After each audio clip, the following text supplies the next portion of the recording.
APARC Agriculture Technology Demonstration Park. விவசாய தொழில்நுட்ப பூங்காவை தேடிச் செல்லும் பயணம்.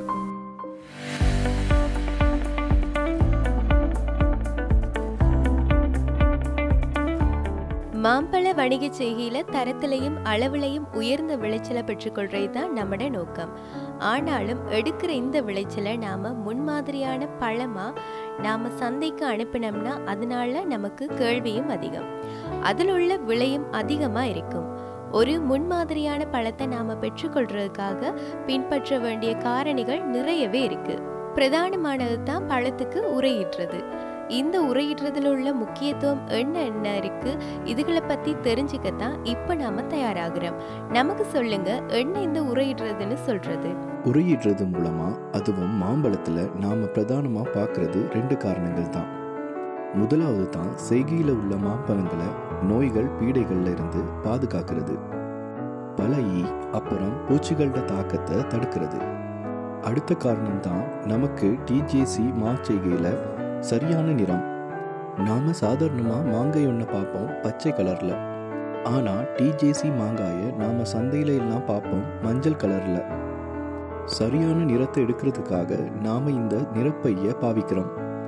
இந்த கவரை பாவிக்கிற பிரதான காரணமா இது 2ஐயும் என்னால சொல்ல முடியும். நாம இப்போ நிறைய கலர்ல பேக்களை பாக்குறோம். இப்போ கவர்ல வெளியில இருக்கிறது போலவேவா உள்ளேயும் கலர் இருக்கு, இல்லனா வேற கலரா? இது எதை பாதிக்கும்? இதுல நாம பிரதான நோக்கமா பாவிக்கிறது அடையாளப்படுத்துறதுக்காகத்தான். நமக்கு இந்த எல்லா கவர்லையும் பார்க்கலாம். இப்படி பார்த்தா விளங்கும். இதுக்குள்ள கருப்பு நிறம்.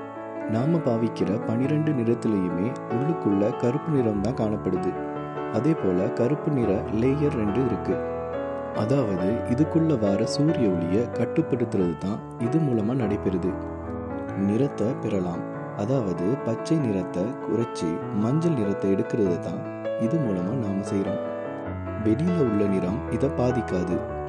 இதுக்குள்ள எல்லா பேக்லயும் கருப்பு நிறம் காணப்படுறதால 12 பேக் நிறங்கள் பத்தி சொன்னீங்க தானே. இந்த 12 கலரையும் 12 சந்தர்ப்பத்துல பாவிக்கணுமா, இல்லனா இந்த 12 நிறப்பை மூலமா என்ன சொல்ல வாரீங்க?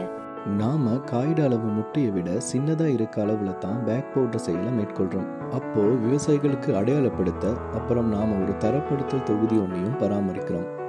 அதுதான் நோக்கம். அதாவது இந்த கலர் பேக் பாவிக்கிறதோட நோக்கம். அப்போ நாம உதாரணமா எடுத்தோம்னா, நாம இந்த கிழமையில ஊதா கலர் பாவிச்சோம்னா அடுத்த கிழமை மஞ்சள் கலரை பாவிப்போம். கிழமைக்கு ஒருக்கான்னு 12 கிழமைக்கு ஒவ்வொரு கலரா நாம பாவிப்போம்.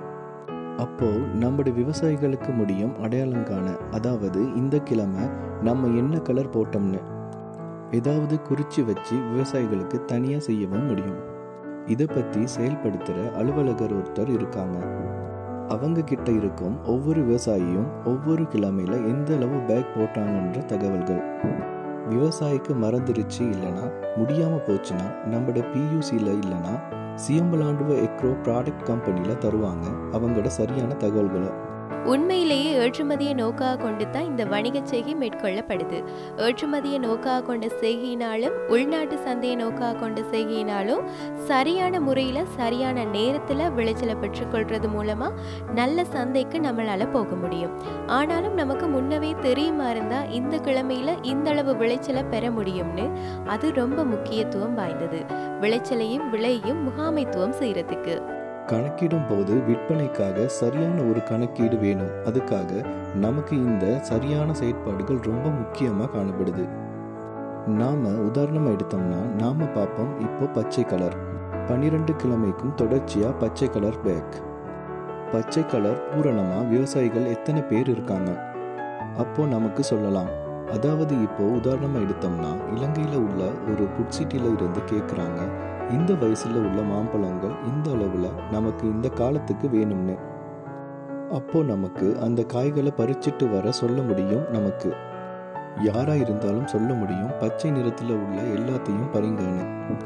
அது சரியான வயசுல சரியா முதிர்ச்சி அடைஞ்சு சரியான நிறத்துல இருக்கும். அது இலகுவா செயல்முறையா இருக்கும் இந்த மாதிரி கலர் பேக் போடுறதால. இது நீல நிறத்துல உரையிட்ட விளைச்சல். இந்த கிழமை இந்த நீல நிறத்துல உள்ள பைகளை உள்ள விளைச்சலை அறுவடை செய்யறாங்க. அப்படித்தானே கசுனையா? இந்த நேரத்துல இந்த நீல நிறம் 12வது கிழமை ஆகிற விளைச்சல் தான். நாம பேக்கோடைய தான் விளைச்சலை எடுப்போம். நாம் அதை சொன்னது போல நம்மளோட தொகுதியில உள்ளவங்க இந்த விவசாயிட்ட இருந்து இந்த நிறப்பைகளை உள்ள விளைச்சலை குறைப்பாங்க. இப்போ இந்த 12 வாரங்களான விளைச்சலை நாம எடுக்கிறப்போ 12, 13, 14 மாதிரியான 3 கிழமையிலையும் விளைச்சலை எடுக்க முடியும். 14வது கிழமை ஆகிருச்சுன்னா எல்லாத்தையுமே நாம் அறுவடை செஞ்சிடணும். 12வது வார நிறபேக ஒரு 2 கிழமைக்கு வச்சிக்க கூடியதா சந்தர்ப்பம் இருக்கு. சந்தை விலை எப்படின்னு பார்த்து இதை விவசாயியால தீர்மானிக்கவும் முடியும். ஒரு வாரம் முன்னால போகலாம். 13வது கிழமைக்கு, அதாவது நல்ல கேள்வி காணப்படும்னு நினைச்சிங்கன்னா 12வது கிழமைக்கு பிறகு நமக்கு அறுவடை செய்யக்கூடிய வாய்ப்புகள் காணப்படுது. நல்லம் காய்களை உரையிடுதல் பத்தி நாம கதைச்சம் தானே. அப்போ தயார் செய்யற நிலையத்துக்கு கொண்டு போகும்போது இந்த மாதிரி கவரோடையே நாம கொண்டு போவோம். ஏன்? இந்த ப்ரெஷர் ஸ்மூத்தா இருக்கத்தான், இலகுவா நாம இதை செய்யத்தான் இதை இப்படி நாம செஞ்சுட்டு போறோம். நமக்கு அப்போ தேடி பார்க்க வேண்டியது இல்லை. நீல நிறத்துல உள்ள பேக் எல்லாமே வயசு சரியா பூர்ணமடைஞ்சிருக்கும். இந்த மாதிரியான சரியான நேரம் வந்திருக்குன்னு உண்மையிலேயே நீங்க மாம்பழம் சாப்பிடக்கூடியவர்னா உங்களுக்கு அனுபவம் இருக்கும். நல்ல முத்தி பழுத்த பழங்களை எவ்வளவோ சாப்பிட்டு இருப்பீங்க. இது நல்ல நிறமா இருந்தாலும் சரியான புளிப்பா இருக்கும், இதை உணர்ந்திருப்பீங்க. ஆனா எதிர்காலத்துல நமக்கு முடியுமா இருந்தா இந்த மாதிரி பேக் போட்டு சரியான நேரத்துல விளைச்சலை பெற முடியும்னா இந்த பிரச்சனை வராது. நல்ல சுவையான மாம்பழத்தை சாப்பிடக்கூடிய சந்தர்ப்பம் உங்களுக்கும் எனக்கும் சந்தர்ப்பம் கிடைக்கும். APARC Agriculture Technology Demonstration Park. விவசாய தொழில்நுட்ப பூங்காவை தேடிச் செல்லும் பயணம். விவசாய பிரிவு நவீனமயமாக்கல் திட்டம் நாடு முழுவதும் மேற்கொள்ற இந்த வணிக செய்கையில நோய்ப்பீடைகளை கட்டுப்படுத்த விசேஷமா ஏதாவது கட்டுப்பாட்டு முறைகளை மேற்கொள்றீங்களா? உங்களுக்கு சொல்றீங்களா ஐயா? நாம முதல்ல பார்ப்போம் சாதாரணமா இந்த மாச்சிகைக்கு வர நோய்ப்பீடை தாக்கங்கள் என்னென்னு. நாம சின்ன வயசு காலத்தை எடுத்தோம்னா சாதாரணமா நாற்றல்கள்ல இருந்து ஆந்த்ராக்ஸ்னோஸ் வரையான பங்கச நோய்கள், வெண்பூட்டு பூச்சிட தாக்கத்திலிருந்து பழைய வரையான தாக்கம் வரைக்கும் பீடை தாக்கம் ஏற்படலாம். நாம இதுல நல்ல தரமான விளைச்சலை எடுக்கிறதுக்காக இதுக்கு பேக் போடணும். மாங்காய்க்கு வரக்கூடிய பிரதான பாதிப்பு தான் பூ பூக்குறதோடையே மாம்பழ தத்திகளோட தாக்கம். மாங்காயில பூ பூக்குறதோடையே வந்து பூக்கள்ல ஜீஸை உரிச்சு குடிக்கும். இந்த ஜீஸை குடிச்சதும் மாங்காய் கருப்பாகி இனி கீழே விழுகும். நாம இந்த பீடை கிட்ட இருந்து காப்பாற்ற சிறந்த வழிதான் இந்த நல்ல முறையில கத்தரித்தலை மேற்கொள்ளுறது. இதுல நல்ல மரத்துல உள்ள சூரிய ஒளி விழுகணும். அதுக்கு காரணம்தான் மாந்தத்திகளோட தாக்கம் பெரும்பாலும் ஏற்படுறது காலையும் மாலையும். பகல் நேரத்துல இந்த பீடை நல்ல நிழலான ஒரு இடத்துல போயிருக்கும். விசேஷமா இந்த தாவரத்துலனா தண்டுல தான் போயிருக்கும். மாமரத்தை நல்லா கத்தரிச்ச பிறகு நம்மளால முடியும், அதாவது தண்டுக்கு நல்ல சூரிய ஒளி விழுந்ததும் இந்த பீடை இருக்க இடத்தை காணவும் அழிக்கவும் முடியும். இந்த மாதிரியான தாக்கத்தை குறைச்சிக்க முடியும். அதுக்கு மேலேயும் மாந்தத்திகளோட பாதிப்பு இருக்குமா இருந்தா நமக்கு தெரிஞ்சுக்கலாம். காலையில இல்லைன்னா மாலையில நம்ம மரத்துக்கு பக்கத்துல போகும்போது டிக் டிக்னு சத்தத்தோட ஒரு சின்ன பூச்சி ஒன்று பறக்கிறது. நாம மரத்துக்கு கீழே போய் இருக்கிறப்போ பனி விழுகிறது மாதிரி இருக்கும். அப்போ மரத்தை நாம பார்க்கும்போது இந்த மாந்தத்திகள்னு சொல்ற பீடையை நம்மளால அடையாளம் கண்டுக்க முடியும். அப்போ நாம இதுக்கு கெமிக்கல், அதாவது ரசாயன கட்டுப்பாடு ஒன்று மேற்கொள்ளணும். நாம இதுக்காக சிபாரிசு செய்யப்பட்ட ரசாயன பீடை நாசினி ஒன்று பிரயோகிக்கணும். இப்படித்தான் நாம மாந்தத்திகள் தாக்கத்தை நாம கட்டுப்படுத்தணும். உங்களுக்கு பார்க்க முடியும் இந்த இலைய பார்த்து. இந்த இலைகளை பாருங்க, சின்ன சின்ன புள்ளிகள் காணப்படுது.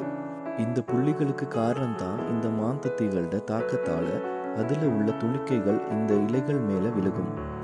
இதுக்கு விழுந்த பிறகு இதுல பூஞ்சனம் பிடிச்ச மாதிரி காணப்படும்.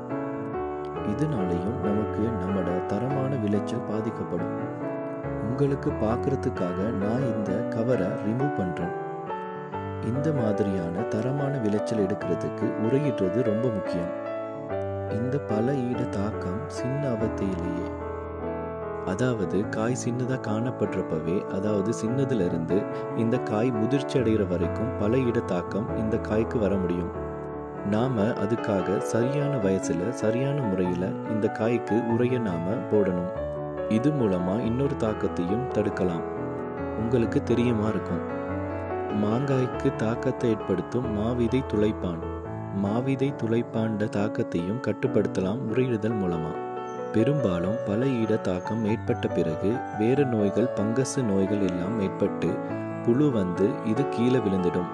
ஆனா மாவிதை துளைப்பாண்ட தாக்கத்தால இந்த மாம்பழம் வீணாகாது. மாவிதைக்குள்ள இந்த பீடை வளர்ந்து காய்ட தரத்துக்கு பாதிப்பை ஏற்படுத்துறது தான். அது ஏற்றுமதி சந்தைக்கு பாதிப்பை ஏற்படுத்தும். அந்த பாதிப்பை தடுக்கத்தான் நமக்கு இந்த உரையிடுறது பிரதான நோக்கமா காணப்படுது. நாம இந்த விளைச்சலை சரியான முறையில உரையிடுறத காட்டுறோம். இந்த பழைய பேக்கை நீக்கிட்டு புது பேக்கை போட்டு எப்படி இந்த சரியான முறையில உரையிடுறதுன்னு காட்டுவோம். இது இல்ல சந்தர்ப்பம். இது காலம் கடந்த நேரத்துல தான் பாக்குறீங்க. விளைச்சலை எடுக்க கிட்டமான சந்தர்ப்பம். நாம இந்த காயை உரையிட்டு காட்டுவோம். நல்லம் உரையிடுறதுக்கு இதுக்கு சரியான வயசு இருக்கு. அதாவது பூ பூத்து 55-60 நாள் மாதிரி ஆகும் மாங்காயில பேக் போடுறதுக்கு. நாம சாதாரண விவசாயிகளுக்கு சொல்றது, இந்த மாங்காய் சாதாரணமா முட்டை மாதிரி அளவு வரும்போது, பலா விதை முட்டை இந்த மாதிரி அளவு வரும்போது இதுக்கு பேக் பண்ணணும். உரையிடுறதுக்கு முன்ன பரிகரணம் 2-3 செய்ய இருக்கு. அதாவது தாவரத்துல உள்ள ரொம்ப வீக்கா இருக்க காய்களை எல்லாம் நீக்கிடணும். பூச்சி பீடை தாக்கங்கள், பங்கசு நோய் ஏற்பட்டிருந்தா நீக்கிடணும். அதே போல நமக்கு தெரியாம வெண்மூட்டு பூச்சி மாதிரியான பூச்சிகளோட முட்டை இருக்கலாம். அதை தடுக்கிறதுக்காகவும் நாம ரசாயன நாசினி ஒன்று தெளிக்கணும். அதே போல இதுல ஆந்த்ராக்னோஸ் மாதிரியான பங்கசு காரணி காணப்படலாம். அதுக்காக நமக்கு இதுக்கு தொகுதி தொடுகை ரசாயன நாசினி கண்டிப்பா தெளிக்கணும். பேக் போட முதல்ல பேக் போடும் போது நிறைய பேருக்கு இதை பத்தின சரியான தெளிவு இல்லை. முதல்ல பேக் எடுத்து இந்த எண்டில் இந்த இப்படி திறந்துக்கணும். திறந்து விளைச்சலுக்குள்ள போட்டு இந்த வாய் நல்லா சீலாகிற மாதிரி மடிச்சுக்க வேணும். மடிச்சிட்டு நாம இந்த திறந்த எண்டில் இந்த மேல் துண்டு நல்லா சீலாகிற மாதிரி இந்த மாதிரி கீழே கட்டிக்கணும். இங்க இந்த இடம் நல்லா சீலாகும். இது மூலமாகவும் பூச்சி பீடைகளை கட்டுப்படுத்துறதோட நீர் போறதையும் தடுக்கலாம். விசேஷமா ஆந்த்ராக்னோஸ் மாதிரியான பங்கசு இந்த தண்டோட கீழே போய் அழுகலடியும். அதுக்காக சரியான முறையில் இந்த பேக்கை நாம பயன்படுத்தணும்.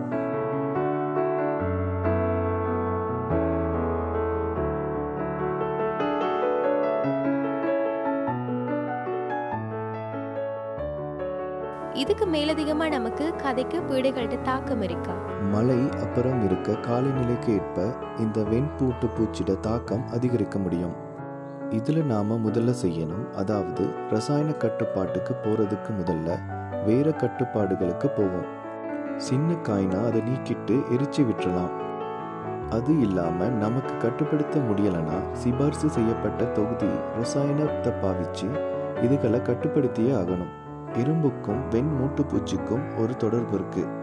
என்னன்னா, இந்த வெண்பூட்டு பூச்சிட கழிவைத்தான் எறும்பு சாப்பிடும். இந்த எறும்புகள் தான் இந்த வெண்பூட்டு பூச்சியை அங்க இங்கன்னு தூக்கிட்டு போறது. நாம இந்த பேக்கை போட்டாலும் இந்த இடத்துல எறும்பு உள்ளுக்க போய் இந்த காய்களுக்கு பாதிப்பு ஏற்படுத்தும். இந்த விளைச்சல்களுக்கு பாதிப்பு. அதுக்காக பேக்கை போட்டாலும் எறும்பு இருக்குமா இருந்தா அதை நாம கண்டிப்பா கட்டுப்படுத்தணும். அதுக்காக சிபாரிசு செய்யப்பட்ட ரசாயனங்களை பயன்படுத்தணும். அப்போ தான் நம்மளால் தரமான விளைச்சலை எடுக்கலாம். இல்லைன்னா இது நம்மளோட விளைச்சலோட தரத்தில் பாதிப்பை ஏற்படுத்தும்.